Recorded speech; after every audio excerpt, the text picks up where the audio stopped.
So hi everybody, my name's Catherine. I'm Head of Content at Tank. We are a digital and PR agency based in the Lace Market.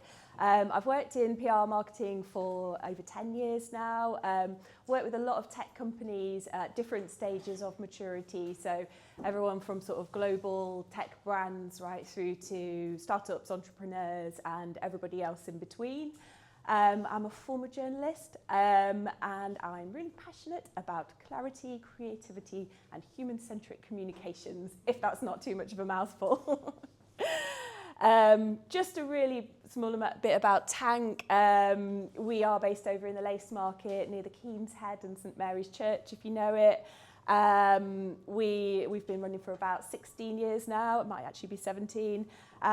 We started as a regular PR agency, but we've kind of moved into digital content.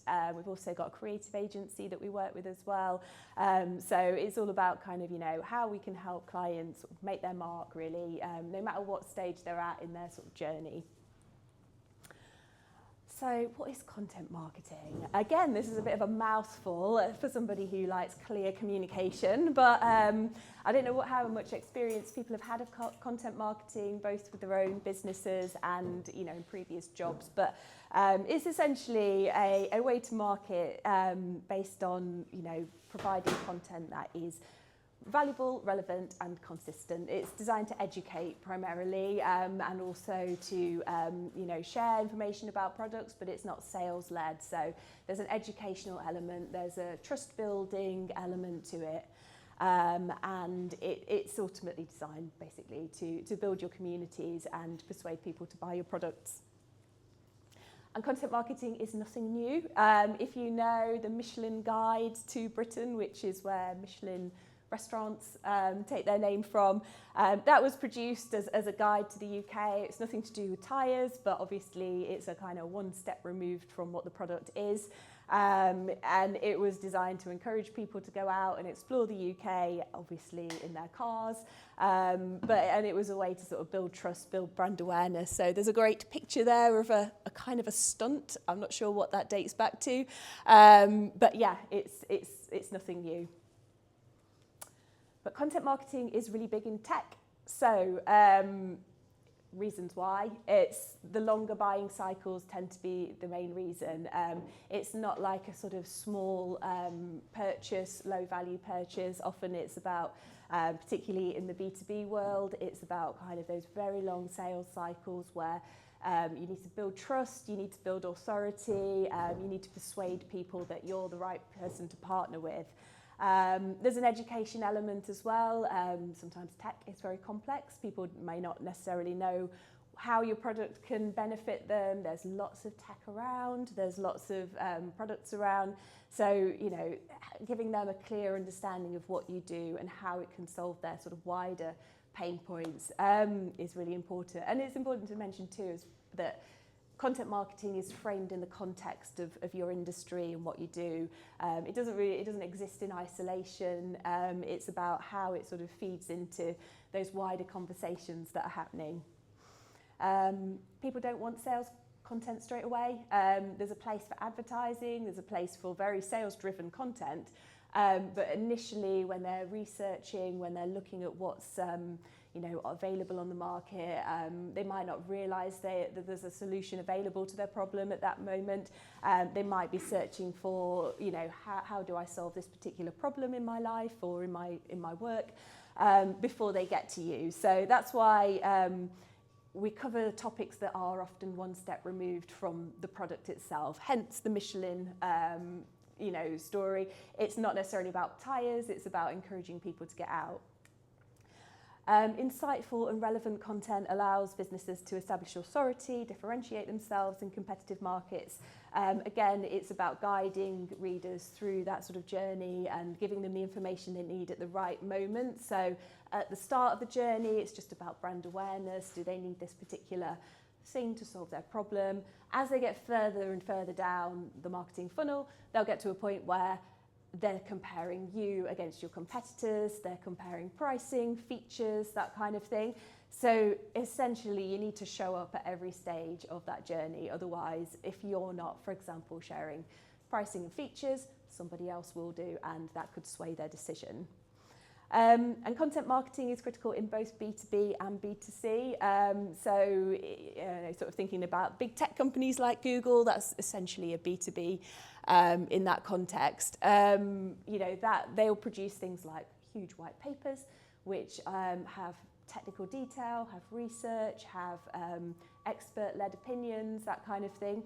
Again, it's an education tool, but it's also a way to sort of draw people in and make it, relevant to them. Airbnb, another tech company, but it's a consumer-led one. Their content might not be white papers, but it might be things like infographics, inspirational blog content. Again, it's all designed to persuade people to do something, but in a way that they receive something useful. How it all fits together. So I mentioned there is a marketing funnel, which you're probably familiar with, in terms of, right at that start of the journey, people will be looking to research your product. Content marketing includes a mix of different activities. So just listed a few on there. It includes things like longer form white papers, guides, product guides, or it might be something a little bit adjacent, like, for example, creating a marketing plan. A marketing software company could create a resource for you to create a marketing plan. Emails, blog articles of varying lengths, and things like social media. It normally has three purposes. So it can be brand-led. So in the case of the Airbnb content, it's about enticing people into that brand, making people feel like they're part of that community. And it could include things like inspirational blogs, and in a B2B context, things like thought leadership. So thought leadership that sits on your site in the form of articles, but also thought leadership that you might pitch out to the press. Relevant articles, in publications that your audience also read. It can be SEO-led, so content that is designed to help you rank for certain keywords in search engines. So that tends to be topics that answer a particular pain point. So, for example, it might be, again, a marketing software company might put out a lot of content around, how to produce a marketing plan, all the pain points that people will be sort of talking about, all the questions that they're going to be asking. You can create what we call topic clusters around those particular subjects. And lead generation, this is particularly common in B2B. So things like white papers, especially ones that you've invested a huge amount of research, time into, resource into. You don't necessarily want to give those away for free. So it might be that you gate that content to get email addresses, sign-ups, that kind of thing. You can do the same with webinars, podcasts, and so on. Normally, it will be a mix of gated and non-gated assets. So you'll give away some of your content for free in the form of shorter guides, but you might save your main pieces for your other audience. But it's never too early to start. Oh yeah, have you got any questions? We tend to use like email. Something that we're looking to add a little bit more would be, we've done email marketing before, but we might need to add it back again. When do you tend to use email marketing? I say email marketing is something you can have as an always-on activity. I'll just go back a slide actually. I suppose the content marketing mix, it makes it sound like it's a bit random here, but what we tend to do is kind of work on a campaign sort of level. So we might take a particular theme, so not a marketing theme this time, but like preparing for the end of the tax year or something like that, a particular theme that can, we can create different types of content around. So it might be that we produce a bigger asset. It doesn't have to be white paper, but it could be a series of blog articles on that. And then I would just use the email to amplify that. Okay. I'd have it as an always-on activity. How often you send your emails might vary. Have you tended to do like a sort of... We used to do it before, so a bit background, we used to do it more, so it was more safety-led, so work with a lot of students. We used to send a lot of like safety type of led news articles about what's going around in Nottingham. Yeah. We stopped it like a couple months back because we switched platforms. We didn't go high level to use a lot of the email marketing, but it's something that we're looking to revisit for the future. Probably go with something along those lines of theme-based being safety. Yeah. And it can just be a general newsletter as well. It might be that you sort of have a campaign around a specific theme, that points people to different resources that you've got, or it might be alongside that a sort of business as usual. You know, you've got your database. You just want to keep the lights on as well with it. Nice, thank you. Cool. Yeah. So as founders, it's never too early to start. In fact, you need to start straight away.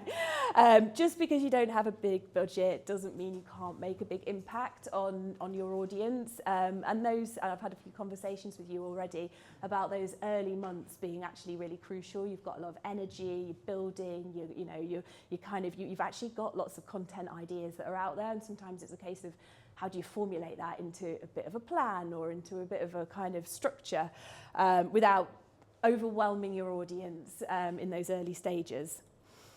So yeah, your story is your competitive advantage. There are a few things more powerful than founders' stories. We all like to read them. We all, engage with some of the big tech founders' stories are always really interesting. And those first 18 months when you're sort of, building your product, even if it's not launched, you have an opportunity to build your audiences out. So as I was talking to you earlier, building your following on LinkedIn, even before you make your sort of product announcements or anything like that, is really important. And that might just be sharing a little bit of thought leadership, commenting on other people's articles, just sort of, building that following, showing where you've been to events and things like that. It just kind of lays the groundwork early on, even before you're ready to start posting. As I said before, content marketing plays a really important part in building that authority, educating the market, making sure that who you're sort of following and engaging with are your your customers, but also taking a look at what your competitors are doing as well, and nurturing those early adopters as well. So if you do launch something, or you can create sort of databases of people who might want to try it in beta before you launch it officially. Those kind of things are great for just sort of building that community, and it's a bit of a slow burn, but it's something that you can kind of keep going on in the background, and it helps you build your reputation. People buy from people. They want to know that you're a credible person and a credible business. Beforehand, they want to know, when you are ready to launch, you'll have that captive audience. So I think one of the biggest barriers people face is they don't know what to write about, or they don't know what to produce. And as I said, startups obviously have a huge amount of energy in those early days, but sometimes it's a case of formulating that into a bit of a plan, knowing what sort of things you can talk about, or what would help you. So I've sort of broken these down into 3 pillars. Your story is what builds connection, those human stories, being authentic, being who you are, explaining why you started, what you're seeing in the market, how things are going, how things are not going so well. At that early stage, before you become a big corporate, you actually have an opportunity to be a bit more raw and authentic, and I think people value that. I think you don't have to, you shouldn't really use corporate speak and jargon at that stage. It's all about you, it's all about the story and the people around you and how you're sort of building that product and community. You remember that you're an expert. There's a reason why you came into doing what you do, even if you feel like you're not a techie person or you've not actually worked in that industry, but you know that there's challenges, and you've done your research, and there's a reason why you've set up this particular product. Share that expertise, engage with people who are in that industry and talk about, how you can sort of help them. And build community, social media, in real life. It is great for just building that community, ensuring that you're always speaking to customers' pain points. You understand the challenges that they face, the challenges in the industry, and what your product can do. Again, it doesn't matter if it's a bit raw, but behind the scenes of what you're doing, if you've been up all night coding, for example, you might want to just share that. There's loads of sort of opportunities there, loads of opportunities to share your tips for other founders, for example. So it's not necessarily just about potential customers, but about sort of founder communities as well, and how you can sort of build those networks. And showing up on the channels that matter. So email, it's about getting the right mix. Some of these channels here are about quick wins, social media, email. I wouldn't say a quick win as such, but it's quick to produce that type of content. It's quick to get it out, and you can see instantly, what the feedback is, what the engagement is on that, and mixing that with other forms of content as well. And as I was saying to you again earlier, it's not a case of doing everything straight away. It's a case of, right, what can I do now with the resources that I've got, and then move on to these other sort of bigger pieces, so long form content, podcasts, all that kind of thing. That's the sort of thing that will come a little bit later down the line. But in those initial stages, sort of think about, you know, what's feasible for me to do right now, or for my team to do around me, and focus on those and sort of build them in. And once you've sort of got a plan, and once you've got a momentum of, you know, content being produced regularly, consistently, you're in a much better place to do other stuff as well. There is a temptation to go for every single channel, but actually picking a few good quality ones and knowing where your audience is really important. If your audience isn't on TikTok, don't be on TikTok. If your audience isn't on LinkedIn, or, you know, if you're more of a consumer-facing business, look at the consumer channels and just sort of work with that and see what works. A word on AI search. Now, this is like a bit of a rabbit hole, but you might have seen it popping up. It's linked to SEO. And it's about showing up on LLMs like ChatGPT. It is a completely new field, and some would say it's a bit of a wild west. Essentially, you know, there's been a huge shift in how people find products, how they find brands. So half of consumers are now using AI to make a buying decision. Around 95% of B2B buyers say they're using AI as part of their buying journey. So that could be at any stage. That could be at the research stage, product comparison stage. It could be looking at pricing. It can be very deep and personalised conversations about how these products will work for you. So that's opened up opportunities. We get a lot of brands who say we want to show up in AI search. It's a hard thing to do, and nobody really knows how to do it. And as I said, each search is personalised to that particular person. So I might be looking at restaurants in Nottingham. It knows that I'm doing that. Someone else might be looking at restaurants in Nottingham, and it will give a completely different result. So it's very unpredictable. It's very difficult, but we know that this is happening. I would just say it's not magic. None of it is, you know, it feels like a bit of a black box, but actually what it comes down to is good practices. Are you producing content? Is it good quality? Is it answering people's questions? Does the intent reflect what people are doing? If they're at a research stage, is it an educational piece? If they're at a buying stage, is it a more sales-led piece? And yeah, it's just sort of, it just comes down to good practices, really. And are there quite a lot of practices quite similar to SEO? What is that, sorry? Are some of the best practices quite similar to SEO? They're very similar, Keyword yeah. density, credibility of experts. Very similar, yeah. And there's a few small technical differences in the sense that, so you've got to allow the AI robots to crawl the site. So there's a few like technical things that you can do. The LLMs seem to prefer text that is like chunks of text, so like real direct, clear explainers, but arguably that's the same for SEO now as well, particularly with AI overviews. It's not actually that much different. But yeah, to all intents and purposes, if you're producing authoritative, clear content, you're probably as likely to get cited by Google as LLMs. Has anyone got any questions so far? No? With the AI bit, is there anything that's like caught you surprised in terms of, let's say, the AI SEO type of?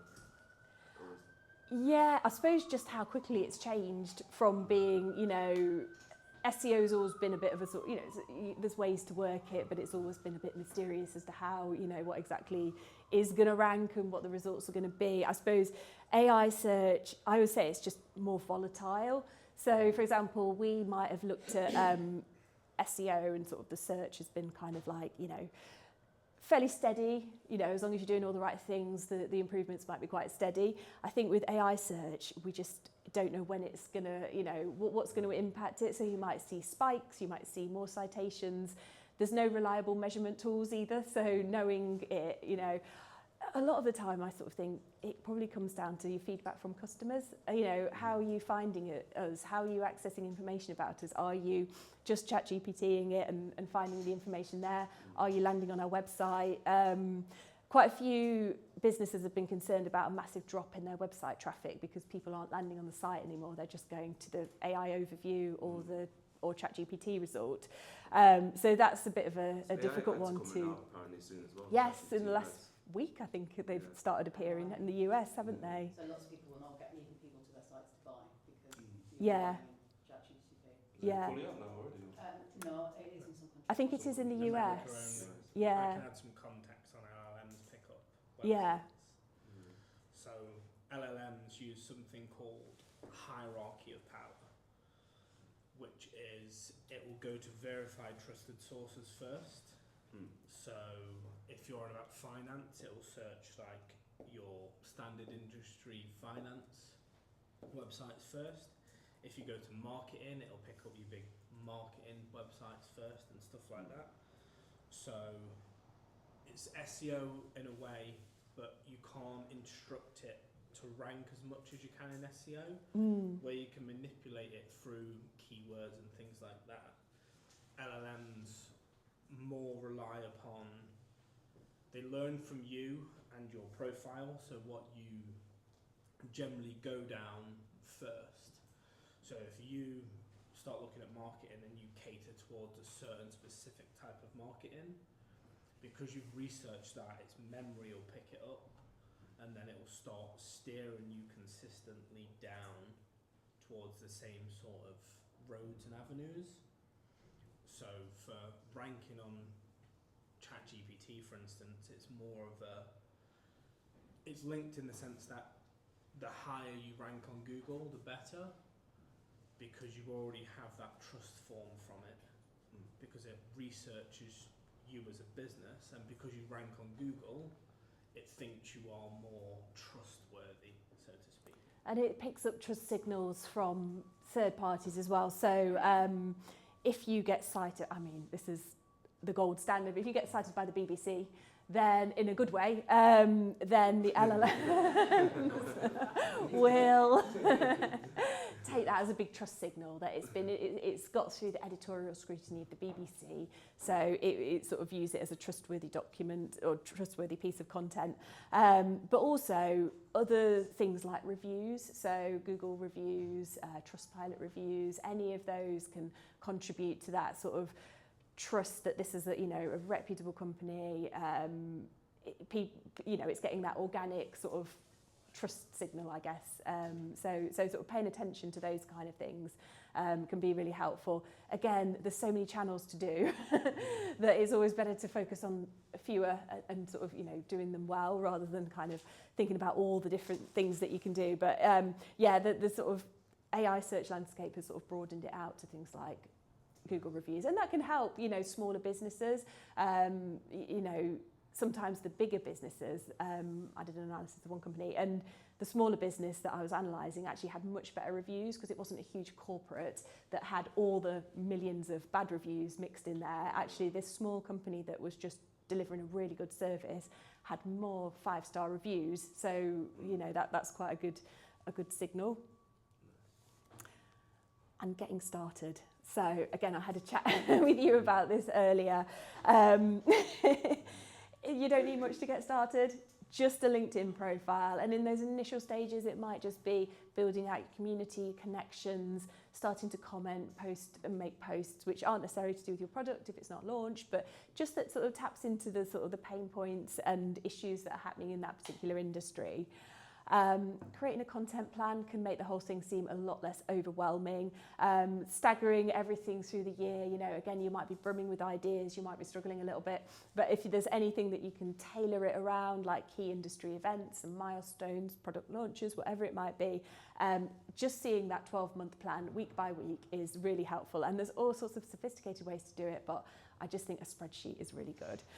And that gives you ideas for repurposing that content as well. So it might be that you have a good idea for a blog article.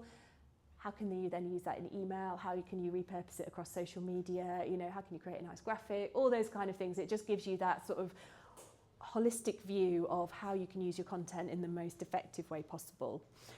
Simple website is normally enough to host your first articles. You don't need to sort of, have your all singing, all dancing website ready. It might just be that you have a fairly basic one to start with, and you start producing that content. And consider a Substack, but again, it's one of those things that, again, if you can't commit to doing it regularly. Don't bother. You know, if you can do it on a regular basis, again, it's a really nice way to sort of build communities. Avoid the channel creep. Know where your audience is. Go for quality and consistent posting over thinking you need to have 1 million channels and you need to post on every one of them every day. And finally, done is better than perfect.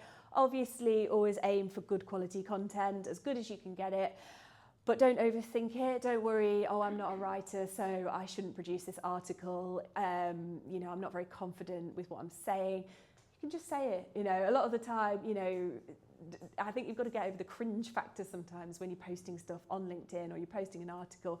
You know, what you do, your expertise has got you this far, it got you to the point where you're thinking about launching a product or are launching it. You've got something to say. You'll have something to say. And old content can be removed and updated anyway. What you say in the early years might be massively out of date. You know, you sometimes stumble across websites that have got articles about COVID or something like that, how the world's changing. And, you know, they can sometimes look a bit out of date and cringe, but you can just take them down or refresh them. LinkedIn as the foundation. So just good housekeeping, really. Just make sure your profile is in place. Make sure you've got exactly what you want to say on there. Be really clear on who you are and what you can offer. You know, sort of a lot of the time people don't bother updating their own personal profiles. They might start posting, but actually, you know, things like your bio, your picture, your branding, everything. Just make sure that that's all in place. I would say aim for about 3 quality posts a week if you can, but again, it's quality. If you do 1 good quality post a week, stick with that and just do it. And have a test, see what works. So video can be highly effective on LinkedIn as a way to engage people, but if you're not comfortable doing it or you post it and it doesn't get much engagement, just think about other types of content that you can do. Static content, content with graphics, with Canva, something like that can be really nice. Just be part of the community, comment on people's posts, share your thoughts, repost, you know, be supportive in that space, and share your journey. Don't be afraid if you've not got any product news or anything like that. Don't be afraid to just sort of talk about, you know, what you're doing at the moment, what you're working on, any challenges you face. You can talk about Claude coding or any, you know, things you've got from that. It's all sort of relevant. It's all sorts of builds a picture of who you are and why people should buy from you eventually. Now, how AI can help. I don't know if you guys have used AI much to produce your articles and content. I know you've used it for code. But how helpful do you find it? Incredibly helpful? Yeah? Quality in, quality out. Yes. So I utilise multiple. Perplexity for researching facts and figures. ChatGPT for sort of a generic writing tool, and then Claude for technical aspects. Yeah. And one of the things I have found most useful is ask it how it would prompt itself to do the task you want to do. Yeah. And it'll build you out like a 2-page. Nice. That's good. Rather than you just asking it the one question. Yeah. I want to prompt you to do. So like a reverse this, engineering and of it. Tell you, or build me the best prompt for instance, I did one for networking. Yeah. So build me the best prompt to find marketing and networking events within the East Midlands area, and it spat out a big thing, and then I copy and pasted it into another chat window and spat out a whole bunch of ideas. Nice. Yeah, that's great. Yeah, interrogating them and playing them off against each other, I think, is good. I've written for ChatGPT my brand profile. Yeah. I want to have on LinkedIn, and I always start with that. That's a good idea. So Yeah. as well as personalising it in the settings around, this is how I want to talk, I've got this thing that I always go first. That's a good, It's yeah. very much, this is what I am sort of known for, this is kind of how I want to come across. Yes. And I find that's really helped. Yeah. Have you built your own GPT? No, not yet. So go into ChatGPT in the back end, and you can customise the GPT, and then you can effectively tailor it however you want to what industry and sort of areas you want to follow, so you don't have to constantly upload that this is my business, this is how to show it, automatically knows it. It'll just save you time. Okay, thanks. Yeah, that's a good idea as well in terms of like things eventually, you'll get to a point where, your branding will have its own identity and you'll write in a certain way. As a founder, you're starting that already. Your brand itself may have a slightly different identity, and feeding that into ChatGPT in that more technical way is great. It will get to know who you are and your location and all those kind of things. Here's just a few ideas here that in the way that I often use it, or people I know use it. I just think it's great for articulating your ideas quickly. You've got all this energy, you've got all these ideas. Just getting getting them down. Just getting them down in there. Stops you having that blank page feeling where you're sort of like, oh, I don't know where to start. You just get it down straight away. Content plan, again, creating a content plan saying I want to achieve these things over this particular time period.